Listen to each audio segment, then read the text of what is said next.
Praise the lord. మీ అందరికీ వందనములు. నేటి జీవవాక్యం ధ్యానించుకుందాం.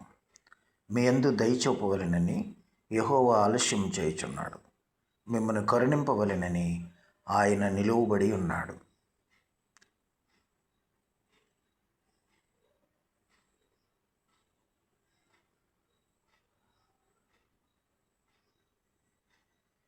Will the Lord wait that he may be gracious unto you? And therefore will he be exalted, that he may have mercy upon you.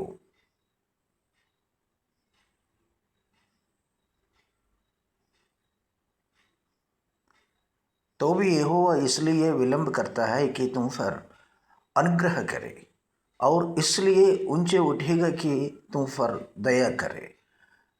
Book of Isaiah chapter 30 verse 18. God bless you. దేవుడు మిమ్మల్ని దీవించునుగాక. Amen.